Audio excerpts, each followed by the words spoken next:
નર્મદાના ડેડિયાપાડાના દુથર ગામે મતદાનનો લોકોએ બહિષ્કાર કર્યો। ફુલસર દુથર રોડ બનાવવાની માંગ ન સંતોષાતા લોકોમાં આક્રોશ ફેલાયો છે। ફુલસર દુથર રોડ પસાર થાય છે અભયારણ્ય વિસ્તારમાંથી। પરવાનગી ન મળતા વન વિભાગે અટકાવ્યું હતું રસ્તાનું કામ।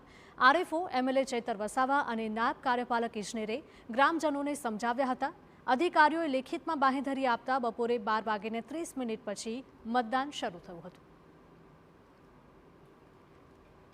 તો નર્મદાના ડેડિયાપાડાના દુથર ગામની આ ઘટના છે કે જ્યાં લોકોએ મતદાનનો બહિષ્કાર કર્યો હતો। ફુલસર દુથર રોડ બનાવવાની માંગ ન સંતોષાતા લોકોમાં આક્રોશ ફેલાયો હતો। ફુલસર દુથર રોડ પસાર થાય છે અભયારણ્ય વિસ્તારમાંથી। પરવાનગી ન મળતા વન વિભાગે રસ્તાનું કામ અટકાવ્યું હતું। આરએફઓ એમએલએ ચૈતર વસાવા અને નાયબ કાર્યપાલક ઇજનેરે ગ્રામજનોને સમજાવ્યા હતા।